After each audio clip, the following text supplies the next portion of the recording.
大家一起。 Sama-sama berdoa. Amin. 就是圣灵，我们继续唱。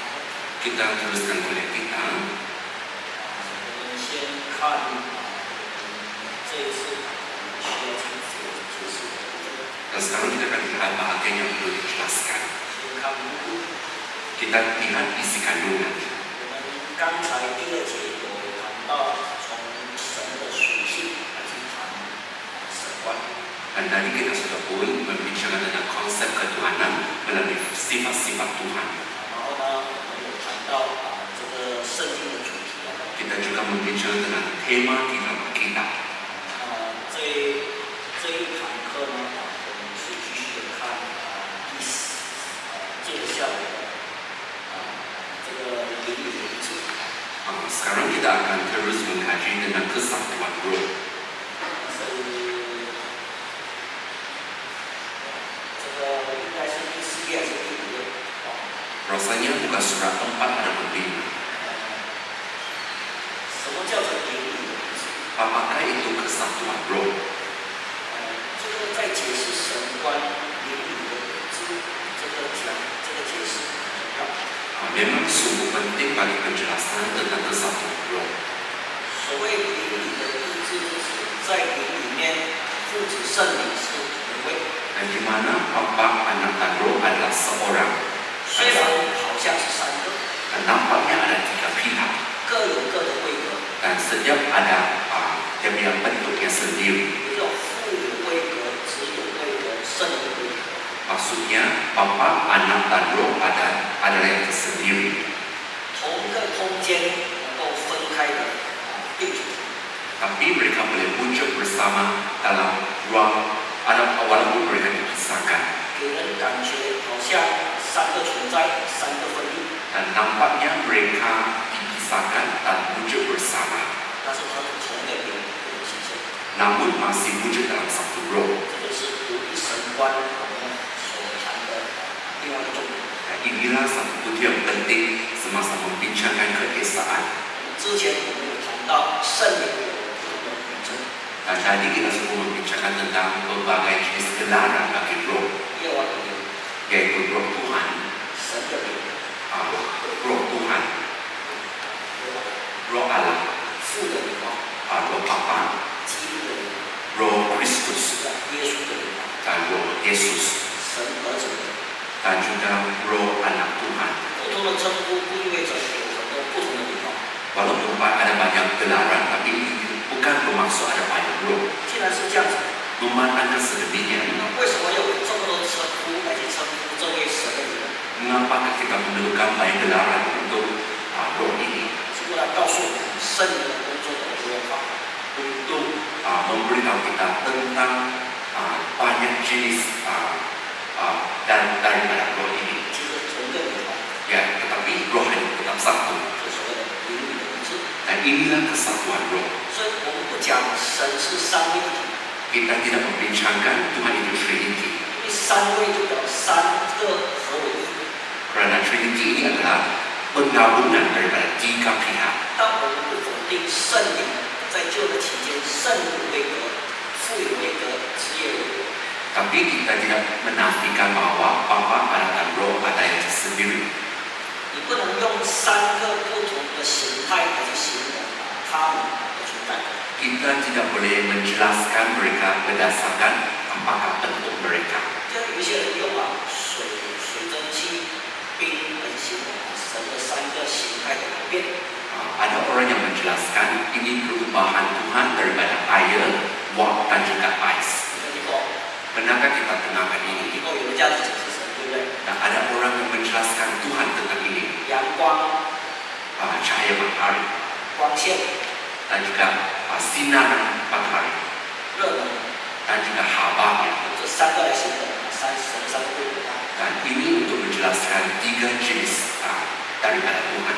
不是的，我们不要这样子解释。 Dan jangan kita menjelaskan dengan cara ini. 不是讲这3种这种的解释是错的， Bukan kita mengatakan penjelasan sedemikian ada yang salah. 因为你这样子解释的话，你还是离不开物质的观念。 Karena sekiranya kita menjelaskan sedemikian, kita tidak terlepas daripada kebenaran. 那你 haruslah kembali kepada Alkitab sepenuhnya. 用属灵的方法来去解释属灵的事。 Kita haruslah menjelaskan perkara rohani dengan cara yang rohani. 因此，关于灵里的医治我们可以提出几个论点。 Kita boleh membincang beberapa teori tentang kesatuan roh. 第一， Yang pertama, 这个我们看约翰福音书的第3章， kita boleh merujuk kepada Injil Yohanes pasal 3. 第3章的13节。 Pasal 3 ayat 13. 那这里我们如果看英文圣经或者是中文圣经 Sekiranya kita lihat kitab bahasa Cina dan bahasa Inggris. 我们先看第3章的13节，因为这个马来文圣经是没有这样的记载yang tidak tercatat dalam kitab bahasa Melayu. 这边说，我先读我的除了从天降下成就在天的人子，没有人升入天。 Ayat 13, tidak ada seorang pun yang telah naik ke syurga selain daripada dia yang telah turun dari syurga, yaitu anak manusia. 他有没有说从天降下成就在天的人子？叫我记错了。英文有一些译本它是没有记载，但大部分的英文跟马来文跟中文有这样记载。 Ada sebahagian penerjemahan yang tidak tertulis dia yang turun dari syurga yaitu anak manusia. 主耶稣他怎么讲呢？ Jadi apa katanya Tuhan Yesus? 他自己说他从天降下。 Dia kata dia telah turun dari syurga. 然后他说能就在天的人子， yaitu anak manusia. 他又讲我还是在天上，应该是没有。我记得马来文是没有写的。 Inilah yang tidak ada catatannya yaitu anak manusia di syurga. 你看，耶稣他从天降下，然后呢，他还是在天上。 Sebenarnya Tuhan Yesus yang turun dari syurga, padahal dirinya masih di syurga. 中文跟英文的译本都有特别的强调，他降生来到世界，但是呢，他仍旧是在天上。 Penerjemahan bahasa Cina dan bahasa Inggris tercatat, walaupun Tuhan Yesus datang ke dunia ini, tetapi dirinya masih berada di syurga. 表示说，地上的基督跟天上的神是同位。 Yaitu Yesus di dunia ini dan di syurga itu adalah satu. 这句话很重要。 Dan ayat ini sangat istimewa. 如果基督跟天上的神是两位， Sekiranya Yesus di dunia ini dan di syurga itu adalah dua pihak. 照理由耶稣应该这样讲。 Maka Tuhan Yesus haruslah berkata sedemikian. 他从天上降临之后，在地上，在天上的这位父神，那是称这位天上的神为父神。 Apabila dia turun dari syurga, apabila Yesus sampai ke dunia ini, dia akan menggelarkan Bapa di syurga. 但是他不这样讲， Tapi dia tidak berkata sedemikian. 他刻意不称呼这位天上的神为父。 Dia tidak menggelarkan Tuhan di syurga itu Bapaknya. 他说：“我虽然从天降下，表示说他的根源是来自神的。 Dan walaupun dia turun dari syurga, tapi dia masih Tuhan. 但是他称呼这位天上的神，他不称他为父， Dia tidak menggelarkan Tuhan di syurga sebagai Bapaknya, 他称他为人子。 melainkan menggelarkannya anak manusia. 用这个来去表明地上的基督的根源跟天上的神的根源是同位。 Dan ini telah menunjukkan Yesus di dunia, Kristus di dunia ini dan di syurga itu adalah satu. 这是我们所讲的灵里的医治的一种根据。 Dan inilah bukti kesatuan roh. 所以我是建议大家， Jadi ada satu cadangan bersama. 不管是看中文看马来文圣经， Tidak kira kita lihat kita bahasa Cina maupun Melayu, 最好就是讲我们参照多一点两个不同的， kita haruslah banyak melihat rujukan. 因为我们都是用的都是一些翻译， Kerana apa yang kita guna ini adalah kitab penerjemahan. 这个翻译上还是有它的一些瑕疵。 Mungkin masih ada cacat celah dari segi penerjemahan. 看多几个译本能够让你对这个有更加的理解。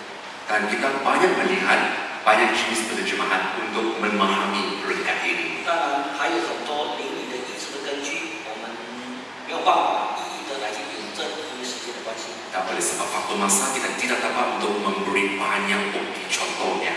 这样看另外一节另外一章， Sekarang kita akan lihat fase yang seterusnya. 是父比子大的这个论据的回应。 Yaitu respon terhadap puja Bapa lebih besar daripada anak. 这个是从我们一开始我们在讲一般的教会，他们在讲三位一体神观的时候，他们会引用这个来去讲话。 Ini yang selalu digunakan oleh gereja denominasi lain. 既然降生来到世界的耶稣与天上的父是同一位神， Memandangkan Tuhan yang turun dari syurga dan juga Tuhan di syurga itu adalah yang sama. 这样他跟父有没有区分？ Jadi adakah perbezaannya dengan Bapa?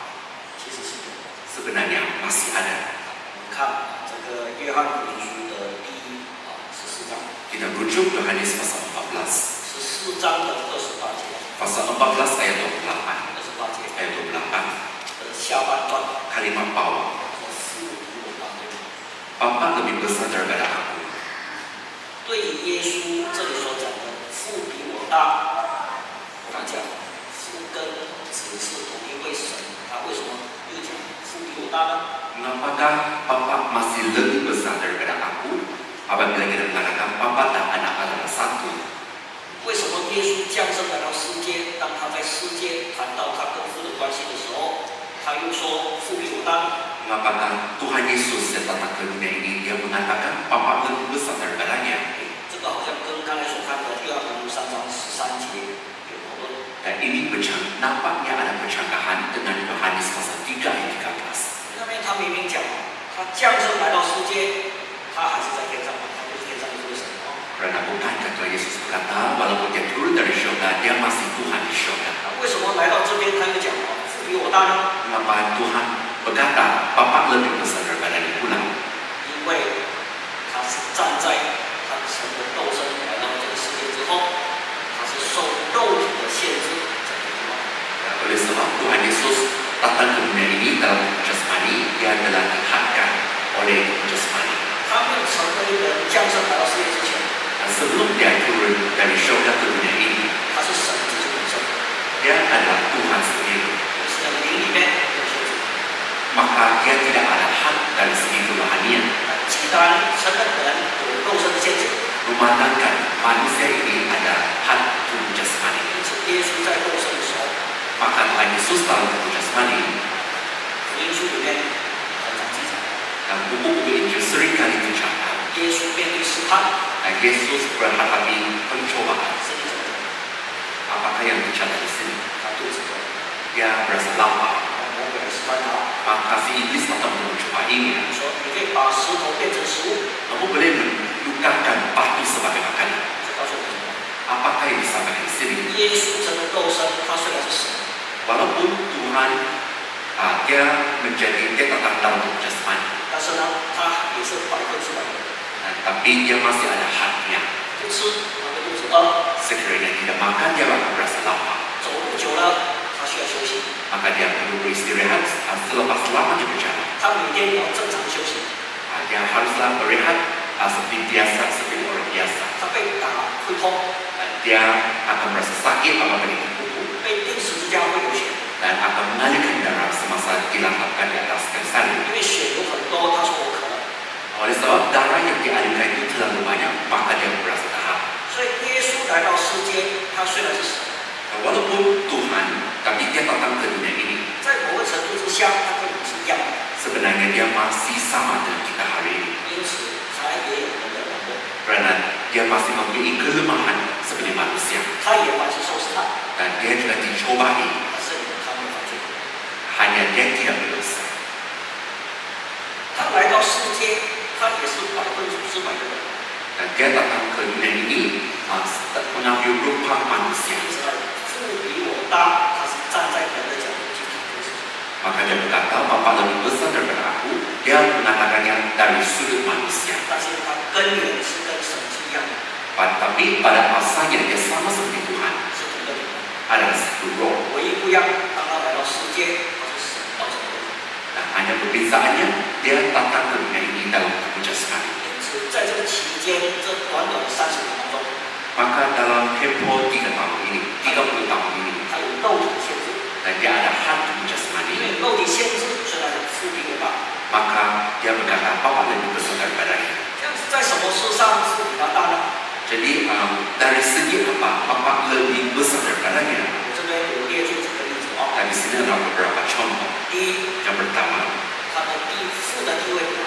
kedudukan Bapa lebih besar daripadanya. 所以耶稣讲他是父所差的。 Dia adalah sah daripada Bapa. 父差遣他，就表示他。 Oleh sebab dia diutus oleh Bapa, maka Bapa lebih besar daripadanya. 他凡事听父的命令。 Maka dia haruslah mendengar perintah Bapa. 第二， Yang kedua, 他的能力就是父的能力比较大， kekuatan Bapa lebih besar daripadanya. 有个价值，他需要常常祷告。 Maka dia haruslah selalu berdoa 为了获得从神那里的能力， untuk mendapat kekuatan daripada Tuhan. 有人讲耶稣祷告，或者是为我们立榜样。 Yesus, ada orang berkata, Yesus berdoa untuk mendirikan teladan bagi kita. 问题是，他真的是单单为我立榜样吗？ Tapi persoalannya, adakah Tuhan hanya memberikan teladan kepada kita hari ini? 这样有时候他独自一个人飞到山上祷告， Apabila Tuhan menguntungkan diri dan berdoa di atas gunung, 这样他在山上祷告，他是也给谁看？ maka kepada siapakah dia menunjukkan bahwa dia sedang berdoa? 所以可见耶稣的祷告不只是为立榜样， Maka doa Tuhan Yesus bukan sekadar untuk mendirikan teladan, 更是为了自己的需要。 dan juga keperluan diri sendiri. 这是因为父的能力比较大。 Oleh sebab kekuatan Bapa lebih besar daripadanya. 另外，权柄父的权柄比较大， Selain daripada itu, kuasa Bapa juga lebih besar daripadanya. 父的尊贵荣耀也比儿子大。 Kehormatan dan kemuliaan Bapa juga lebih besar daripada anak. 最后， Pada akhirnya, 跟你讲，知识就是父所知道的比子大。 dan juga pengetahuan Bapa yang lebih besar. 看一节圣经， Mari kita lihat satu ayat suci. 马太福音书，请看24章， Matius pasal 24, 请看36节。 ayat 36. 那这是谈到末日来到之前，基督再来的那一天。 Yaitu hari Tuhan Yesus datang pada akhir zaman. 因为有人问耶稣， Karena ada orang yang bertanya kepada Yesus. 他说：“那日子那时辰，天使不知，子不知，人子知道。” Dan tentang hari dan saat itu, tidak seorang pun yang tahu, malaikat di surga pun tidak, anak pun tidak. 有人讲，人子也不知道，那是耶稣他来到世界为人的一个谦卑的表现。 Anak manusia yang tidak tahu tentang perkara ini telah menunjukkan kerendahan hati Tuhan Yesus. 如果这叫做谦卑， Sekiranya ini adalah kerendahan hati, 这样不等于就是讲在撒谎， bukankah dia sedang berbohong? 知道又讲不知道， Kerana dia tahu, tapi dia kata tidak tahu. 这都是在欺骗人。 Bukankah dia sedang berdusta? 他需要用欺骗的方法来去表示他的谦卑， Adakah dia menunjukkan kerendahan hati dengan cara berbohong? 不是的。 Sebenarnya tidak. 他活在肉体，他确实有一些事情他不知道。 Dia hidup dalam bentuk jasmani, sebenarnya ada beberapa perkara yang dia tidak tahu. 为什么？ Mengapa? 因为天父没有指示他。 Kerana Bapa tidak menunjukkan kepadanya. 这个最简单的例子哦， Contoh yang paling ringkas, 就比如说在约翰福音书的第7章， seperti contoh dalam Injil Yohanes pasal 7, 有一次在祝棚节，他的兄弟邀约他上耶路撒冷。 apabila ada saudaranya yang mengajaknya pergi ke Yerusalem pada hari raya potong tahun. 他起初他怎么对他的兄弟讲呢？ Apakah yang dia katakan kepada saudaranya? 他说：“我的时间没有到， Dia kata harinya atau masanya belum sampai 你们的时间是方便的， dan masa kamu memang sesuai, 我的时间还没满足。 hanya masa kamu tidak genap lagi. 这样看起来耶稣要去了。 Nampaknya Tuhan Yesus dia enggan untuk pergi. 可是后半段谈到他的兄弟上去，后来耶稣也跟得上。 Dan apabila saudaranya sudah naik, Tuhan Yesus juga mengikut. 为什么耶稣说我的时间没有到，后来又上去了？ Mengapa Tuhan Yesus dia masih naik walaupun waktunya belum tiba? 那是很矛盾的。 Bukankah ini pencangkahan? Sebenarnya tidak. 因为当他的兄弟邀约他上去的时候， Apabila saudaranya mengajaknya untuk pergi, 他在等， dia sedang menunggu 等什么时候呢？等父的时候。 dan dia menantikan waktu Bapa. 等到他的兄弟上去以后， Dan selepas saudara-saudaranya naik, 父的时间也到了， maka waktu Bapa pun tiba. 天父指示他别上去，他就上去。 Maka Bapa menunjuknya, memesannya untuk pergi. 所以说在解经上它是没有冲突的，是我们自己冲突的。 Sebenarnya penjelasan kitab ini tidak bercangkahan, hanya pandangan kita yang bercangkahan. 我再拿一个例子哦， Kita mengambil satu contoh lagi. 约翰福音书的第2章哦， Injil Yohanes pasal 2. 谈到耶稣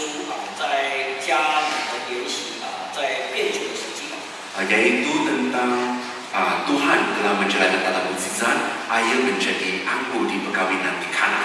一开始耶稣的母亲吩咐他这个说没有酒吗？ Apabila Ibu Yesus memberi kepadanya, mereka kehabisan anggur. 耶稣讲啊，妇人啊，这跟我什么关系呢？ Maka Tuhan Yesus pun menjawab, mau apakah engkau berlaku ibu? 时间没到， Saatku belum tiba. 后来他的母亲啊吩咐佣人啊， Maka ibu Tuhan Yesus pun berkata kepada pelayan, 等一下耶稣吩咐你们做什么，你们照着办。 apa yang dikatakan kepadamu, buatlah itu. 因为他的母亲知道，等一下他会怎么做。 Karena ibu Tuhan Yesus tahu bahwa Tuhan akan melakukannya. 当他说我的时候没到，不是他不要做， Apabila Tuhan berkata saat yang belum tiba, bukan maksud dia tidak mau melakukannya. 那等天父的时候， Dan dia hanya menantikan waktu Bapa. 所以他讲我的时候没到， Maka dia kata saatku belum tiba. 等到父的时间到了， Dan apabila tibanya waktu Bapa, 有天父的指引，他就去做。 tak ada petunjuk daripada Bapa, maka dia melakukannya. 从以上我们所举的这几个例子哦， Dan beberapa contoh ini yang disampaikan tadi. 清楚告诉我们，耶稣他来到世界，他虽然是神， Walaupun Tuhan adalah Tuhan, dia datang ke dunia ini. 站在肉体的角度，他的地位、能力、权柄、尊贵、荣耀，还有他所知道的赋予的。 Dan kedudukan, kekuatan, kuasa, kehormatan, kemuliaan dan penetapan Bapa lebih besar daripadanya. 所以他站在肉体的角度去谈这个事。 Maka dia membicarakan semua ini dari sudut manusia. 但是父的灵、子的灵、圣灵是同一的。 Namun roh Bapa dan Anak itu adalah sama, satu. 这个是灵与灵的一致。 Dan inilah kesatuan roh. 因为耶稣是父的神的灵给怀孕。 Kerana Tuhan Yesus dilahirkan selepas roh diberikan kepada Maria untuk mengandung. 因为圣灵就是基督的灵，耶稣的灵，神的这个灵。 Dan roh kudus ini adalah roh Tuhan, roh Yesus, roh Anak. 其实它跟父的灵、神的灵、药的灵是同的。 Sebenarnya satu dengan roh Bapa ini. 所以我们不能讲它是三位。 Maka kita tidak boleh kata ini tiga pihak. 你讲三位就是有这个弊病， Sekiranya kita kata ini Trinity, memang ini salah. 那就不符合同个灵的说法。 Dan ini bercandahan dengan kesatuan roh. 这是我们的一种另外一种说法。 Dan inilah penjelasan yang lain. 最后， Yang akhirnya, 看下场， dan lihat yang seterusnya. 就是灵超越时空。 Roh melampaui masa dan ruang.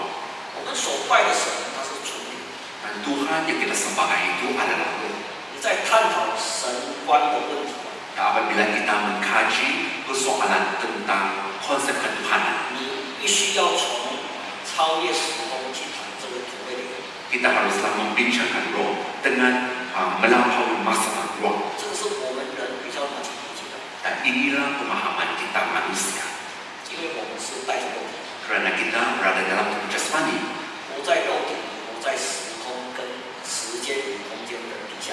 kita hidup dalam tubuh jasmani, dalam masa dan ruang. 同一件事情是不可能同一个时间在不同的空间出现的。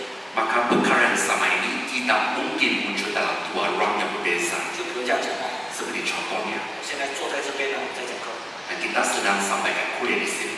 不可能同个时间在讲， Dan aku tidak mungkin berada di KK sekarang, 或者同个时间在澳洲。 ataupun di Australia.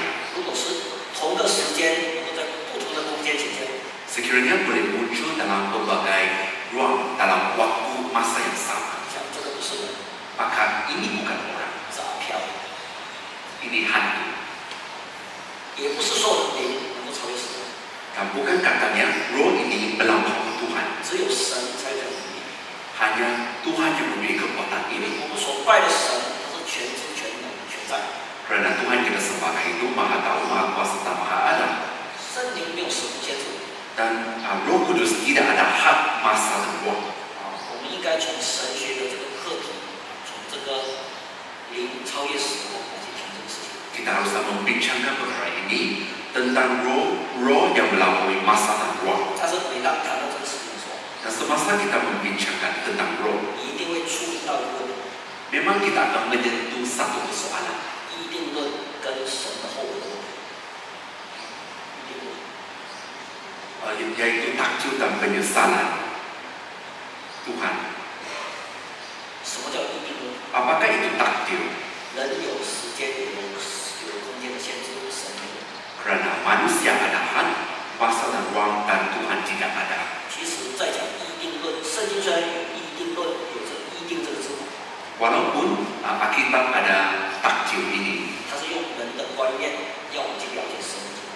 yaitu menggunakan konsep manusia untuk memahami rancangan 所以 Tuhan. 说呢，才讲神有一定。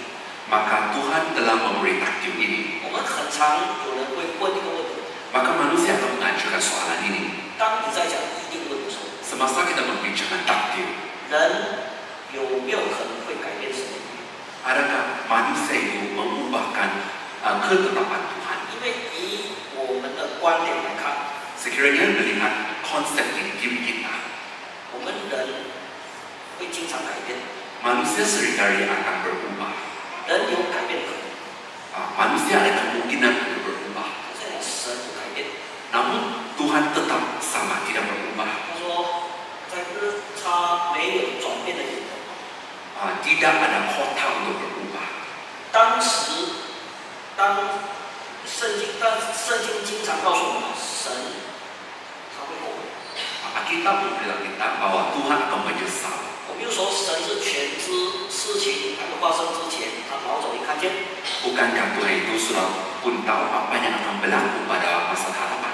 因为他会一定啊， Dan kerana ini sudah pun menjadi takdir. 他事先他能够把计划把它写出来， Dan dia telah menuliskan rancangannya terlebih dahulu. 这样不是很矛盾吗？ Maka ini menjadi pencanggahan. 其实没有矛盾。 Sebenarnya ini tidak pencanggahan. 以人的角度看，现在你看到所发生的事，以你的观点是现在。 Apa yang kita boleh lihat adalah masa kini. 未来会发生事情还没显露，那是将来。 Nah, apa yang berlaku pada masa hadapan itu belum didengarkan lagi. 时间随着历史的推移， Dan mengikut pengaliran masa, 之前发生的事是过去， apa yang telah berlaku memang menjadi berlalu. 将来会发生的是将来。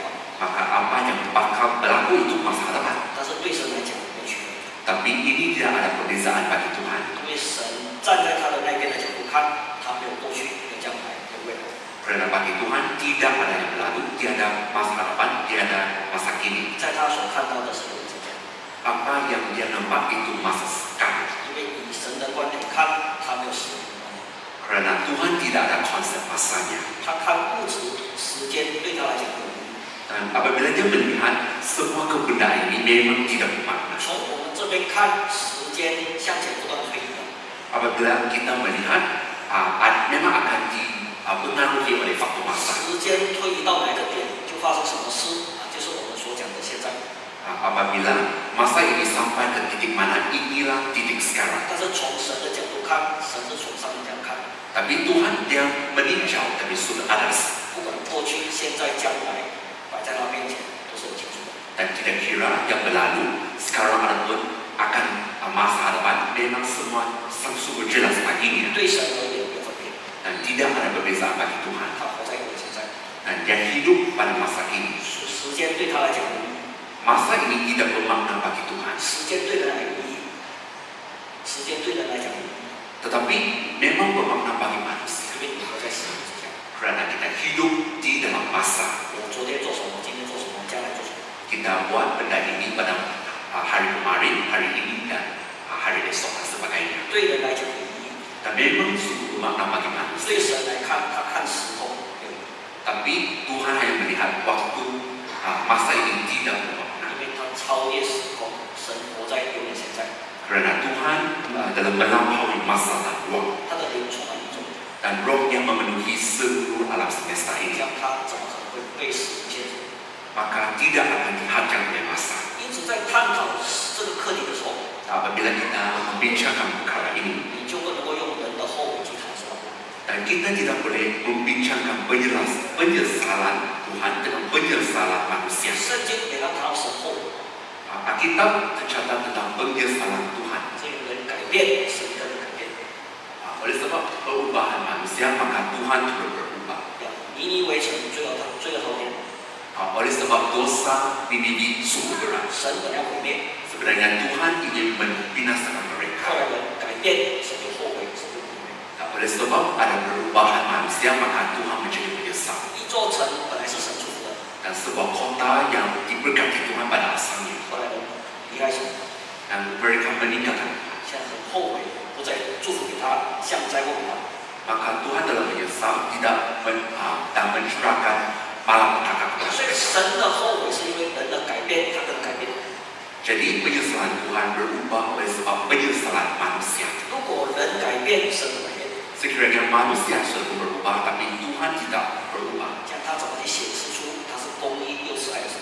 Bagaimanakah dia menunjukkan dialah yang adil dan saksama? 做他不行的， Kerana dia tidak melakukan. 那些离开恶去行善，他不奖赏。 Maka dia tidak memberikan jalan kepada orang yang meninggalkan kejahatan dan melakukan kebaikan. 这样这位神就不值得敬拜。 Maka Tuhan ini yang tidak harus kita sembahkan. 所以当圣经讲神后悔， Maka kita mencatat Tuhan dalam menyesal. 是人的改变，神的改变。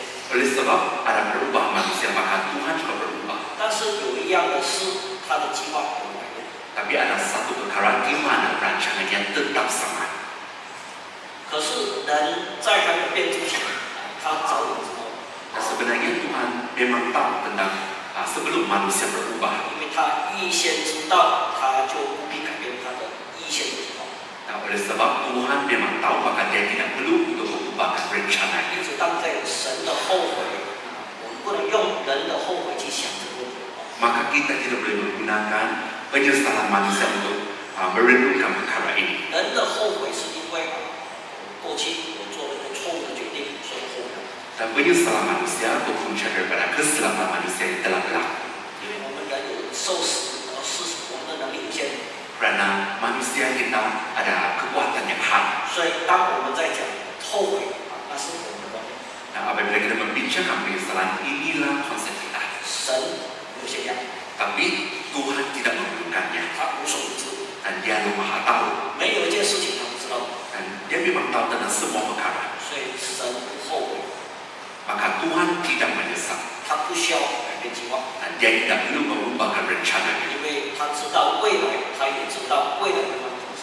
Kerana dia tahu tentang masa depan dan apa yang akan berlaku pada masa depan. 所以在讲两个后悔神的后悔跟人的后悔那是不一样的。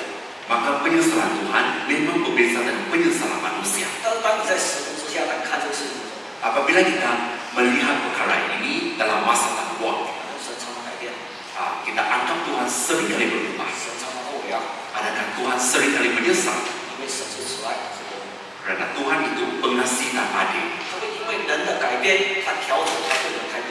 Dan oleh sebab ada perubahan manusia, dia tidak mengubahkan fikirannya. 但是这个事情它的发生之前，他早有知道。 Sebenarnya Tuhan sudah mengetahui sebelum perkara ini berlaku. 因此，从神的宏观的救恩来看， Maka kita lihat konsep keunggulan Tuhan. 他所预定的，他还是照着他的计划去完成。 Dan dia masih menggenapkan rencana yang dirancangkan ini. 因此，预定的问题跟神的后悔，你要看从哪个角度看。 Jadi dari sudut manakah kita harus melihat perkara ini? 你站在人的角度去看， Apabila kita melihat dari sudut manusia, 神的预定经常改变。 dan takdir Tuhan ini selalu berubah. 但是你站神的角度去看， Dan apabila kita berdiri dari sudut Tuhan, 从神的整个宏观，他的救恩的宏观来看，他不改变， dan dari konsep keunggulan Tuhan, memang Tuhan tidak berubah. 因为他们发生之前，他已经讲，他已经知道， Kerana Tuhan sudah mengetahui sebelum perkara ini berlaku. 因此他还是按照他的大原则，就是他的预定的大原则这样子进行。 Maka dia masih melakukannya menurut prinsipnya. 像我回到之前所讲的，物质世界有时间制， Dan sekarang kita kembali kepada hak keberadaan di dunia ini. 是神是灵， Tapi Tuhan adalah roh. 灵超越时间空间。 Dan roh yang melampaui masa dan ruang. 因此在同个时间，神可以在这边， Maka Tuhan boleh wujud di tempat sini dan tempat lain dalam masa yang sama. 因此耶稣成了人来到世界，是神的灵成了人。 Maka Tuhan datang ke dunia ini, roh menjadi manusia. 但是你在解释这个事情的时候， Apabila kita menjelaskan perkara ini, 你要讲清楚， kita harus berhati-hati. 不能讲神一部分的灵成了人来到世界， Kita tidak boleh berkata sebahagian roh yang menjadi manusia. 因为灵超越时空， Kerana roh itu melampaui masa dan ruang. 有一个价值。所以神成为人的时候， Maka apabila Tuhan menjadi manusia 同个时间，他从天上可以讲， dan dia masih berkuasa di syurga 圣灵同个时间降在耶稣身上， dan Roh Kudus masih diturunkan ke atas Tuhan Yesus. 这个要怎么去解释？ Bagaimanakah kita menjelaskan perkara ini? 就好比这样讲， Dan seperti contohnya, 我们现在我们受圣灵的，在这个会堂里面有100个人受圣灵， kita katakan ada 100 orang yang menerima Roh Kudus di dalam alam gereja 100个人同时受圣灵。 dan 100 orang menerima Roh Kudus pada waktu yang sama. 用人的观点去看，你们去理解吗？ Memang susah untuk kita fahami pergerakan konsep manusia. 用人的推理去探讨问题， Dan sekiranya kita menggunakan cara manusia, 抓到头脑，我们还是找不到答案。 kita memang susah untuk mencari jawabannya. 100个弟兄姊妹同时领受圣灵， Bagi 100 seiman yang menerima Roh Kudus di dalam gereja, 圣灵同时分开落在100人身上。 adakah Roh Kudus ini dibahagikan kepada 100这 orang? 100人祷告，同时被圣灵充满。 Nah, apabila 100 orang ini mereka kepenuhan Roh Kudus semasa berdoa 这100个人同时在讲灵言， dan mereka berbahasa roh pada waktu yang sama 同时被圣灵感动。 dan mereka digerakkan oleh Roh Kudus. 难道说有100个圣灵？ Adakah kita mengatakan ada 100 Roh Kudus? 就说我领受的圣灵这100个人里面，我所领受的是1%，你所领受的是1%的圣灵。 Adakah Roh Kudus yang saya terima ini adalah 1 daripada 100? 可以这样理解吗？ Bolehkah memahaminya dengan cara ini? 当然不会这样， Sebenarnya tidak boleh. 因为它还是一位圣灵， Kerana roh tetap satu 同个时间、不同空间充满在我们内心， dan memenuhi hati kita melampaui masa dan ruang. 用这个去了解神的动。 Kita memahami konsep ketuhanan dengan cara ini. 圣灵是没有时间制的， Dan Roh Kudus tidak ada had masa dan ruang. 它可以同时在这边，同时在那边， Boleh wujud di sini dan di tempat lain. 同时100个人圣灵充满在内心。 Dan Roh Kudus boleh memenuhi hati kita walaupun ada 100 orang. 用这样的信仰的体验去了解神观，那就很不一样。 Dan bagi kita ini adalah cara yang lebih senang untuk memahaminya. 既然100个人同时圣灵能够分开的都在我们身上， Memandangkan Roh Kudus boleh memenuhi 100 orang ini. 你不能讲那是1%在他身上，1%在我身上啊， Kita tidak boleh mengatakan dia menambah 1%, saya pun menambah 100. 你不可能会这样子讲。 Kita tidak boleh mengatakan sedemikian. 同时充满， Kerana kita sama-sama kepenuhan Roh Kudus. 同时100人祷告，我们所祈求的神同时听见， Permohonan kita dapat didengarkan oleh Tuhan pada waktu yang sama. 对不对？ Betulkah begitu? 我在祷告，你在祷告，你所求的跟我求的不一样。 Walaupun kita sama-sama berdoa, tapi permohonan kita ini berbeza. 如果是这样子讲的话，好像神要听谁的？谁先啊？ Sekiranya 总是要有一个先来弄到啊， sekiranya begitu, Tuhan akan mendengarkan doa siapa? 是听他的先还是听我的？ Akan mendengarkan doa si anu-anu terlebih dahulu ataupun doa saya terlebih dahulu. 为什么我们能够接受100个人从祷告所求的不一样，神同时听见，这个能够接受？ Dan mengapakah kita boleh menerima? Tuhan tetap boleh mendengarkan permohonan beberapa tidak kira jumlah orangnya. 当你在讲神观的时候，灵超越时空， Dan apabila kita membincangkan konsep ketuhanan dan roh ini melampaui masa dan ruang, 就不能接受。 kita tidak boleh menerimanya. 为什么神的灵不能够成为人，同时在天上讲话？ Mengapakah roh Tuhan itu tidak boleh memenuhi diri kita? 他同时降生来到世界，他是在天上，他同时在讲话。 Dan dia turun dari syurga ke dunia ini, tapi dia tetap boleh berfirman di 还 syurga. 在讲话的时候，同时圣灵降在耶稣身上， Dan semasa dia berfirman, ada Roh Kudus yang diturunkan ke atas Tuhan 同 Yesus. 时耶稣在那边接受约翰的洗。 Dan pada waktu yang sama, Tuhan sedang menerima pembaptisan Yohanes Pembaptis. 因此，我们在了解这个神观的时候， Dan semasa kita memahami konsep ketuhanan, 我们就必须要透过从物质层面以凭着信心理解。 kita haruslah menetusi kebenaran dan memahaminya berdasarkan keimanan kita. 假若要了解神观，用科学的这种物理来去分析的话， Dan sekiranya kita memahami konsep ketuhanan berdasarkan konsep ataupun teori sains, 或者用人的哲学智慧去思考， adapun adapun dari segi pemahaman manusia. 最后，你不可能会凭着信心以及了解神， Adapun falsafah manusia, maka kita tidak dapat menerima yang berdasarkan iman kita. 要凭着信心来经营， Kita harus memahami yang berdasarkan iman kita 加上我们信仰的体验及了解， dan ditambahkan dengan pengalaman kita untuk memahami 有了这样的宝贵的体验， dan dengan pengalaman yang bernilai ini, 那我们就会更加的了解神。 maka kita dapat memahami konsep ketuhanan. 其实悟道者在跟他讲这些，在某个程度之下，他是很能经营的。 Dan sebenarnya semasa kita menjelaskan perkara ini kepada kawan pencari Injil memang susah bagi mereka untuk memahaminya. 但是不会怕， Tapi jangan menjadi takut 我们教会有神， karena ada Tuhan di dalam gereja kita. 他只要有信心。 Dan asalkan dia beriman. 所谓信心不一定是给大家讲的， Beriman bukan bermaksud ada jawabannya. 你先有信心， Kita harus tahu iman terlebih dahulu. 信心的这一步踏出去， Dan apabila kita melangkahi iman ini, 有体验的他是知道你想什么。 maka dia akan percaya selepas pada pengalaman 我 ini. 们教会很多的悟道者就是这样子信心，他并不是他因为他已经完完全全查到明白了，他相信，不是这样。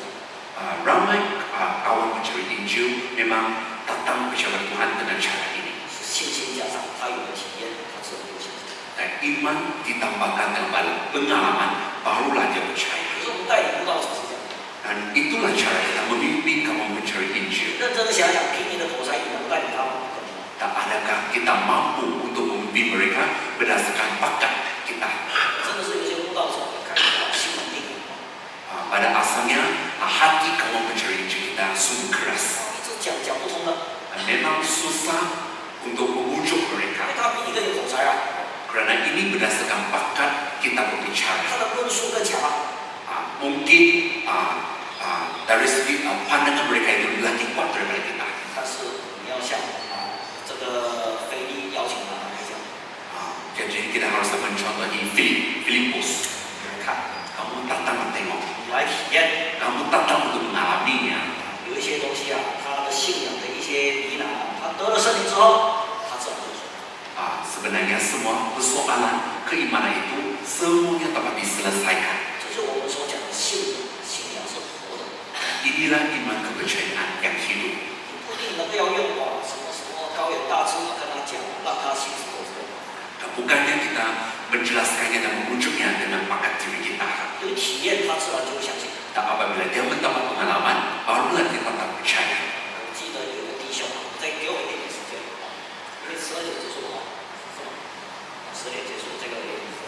Saya ingat ada seorang saudara. 是有一个弟兄，他是在澳洲在这个阿德列那边读书。 Ada seorang saudara yang belajar di Adelaide, Australia. 他读大学，他是修2个学位， Dan dia adalah 双学位， dia mendapat dua syazana ijazah di university, 多 dua degree. 就是他修还有 Bachelor of Science，Bachelor of Art， 还有那个Computer Science， Yaitu Bachelor of Art dan Computer Science. 所以他认识他一个朋友， Dia memiliki seorang kawan 朋友是天主教徒， dan kawannya itu Roman Catholic. 那个年代是70年代， Pada 1970-an, 那是真主教会在澳洲也有建立。 pada waktu itu gereja Yesus Benar belum lagi didirikan di Australia. 3年大学，他一直在跟朋友在辩论，说我们天主教会怎么， Maka dia pun berkata kepada kawannya ini, 他的朋友很有口才。 kawannya itu sungguh berbakat untuk berbicara. 你说你是真的，奇怪，怎么澳洲也有建立？ Dia berkata, sekiranya kamu kata itu adalah yang benar, mengapa tidak ada sebuah gereja Yesus Benar di Australia? 辩到最后的时候呢，没有结果。 Maka mereka tidak dapat ada kesimpulannya. 他的朋友读完书就回新加坡， Maka kawannya pun kembali ke Singapura selepas habis universiti. 后来只是剩下他一个人了，因为他要读双学位，还有再多1年。 Maka dia perlu teruskan belajar untuk degree-nya satu lagi. 那结果他又读了1年再回新加坡。 Kemudian dia pun kembali ke Singapura lepas dia habis 回 belajar. 到新加坡又看到他朋友， dia berjumpa dengan kawannya itu. 这次是在教会里感动， Dia jumpa kawannya di dalam gereja. 他以为来到我再继续跟他讲， Dia ingat kawannya ini masih kawan bergereja. Dia pun terus lagi berkata-kata kepadanya. 他说你什么都不用说， Kawannya kata, kamu tidak perlu katakan apa lagi, 我已经相信你。 kerana aku sudah percaya. 再问他，你为什么这么容易相信？3年里面跟你讲这么久，你不相信，你为什么来相信？ Maka dia pun berkata, mengapa setelah 3 tahun saya berkata kepadamu, kamu tidak mau percaya, tapi kamu terus percaya selepas kamu kembali ke Singapura. Dia kata, saya bertambah Roh Kudus. 都是圣灵充满， Maka semuanya menjadi lancar. 我就相信了， Maka aku percaya. 就这么简单了。 Jadi begitu ringkasnya sekali. 所以跟外面的人在谈神观念是一样。 Dan sama juga dengan semasa kita membicarakan konsep ketuhanan. 我们今天所学的，你都可以用， Apa yang kita belajar hari ini kita boleh menggunakannya. 但是你有要祷告， Kita harus mendoakan mereka 圣灵在他身上动工，是的，他你讲的他就能接受。 supaya Roh Kudus menggerakkan mereka dan mereka boleh menerimanya. 以上。 Sekian saja perkongsian kita.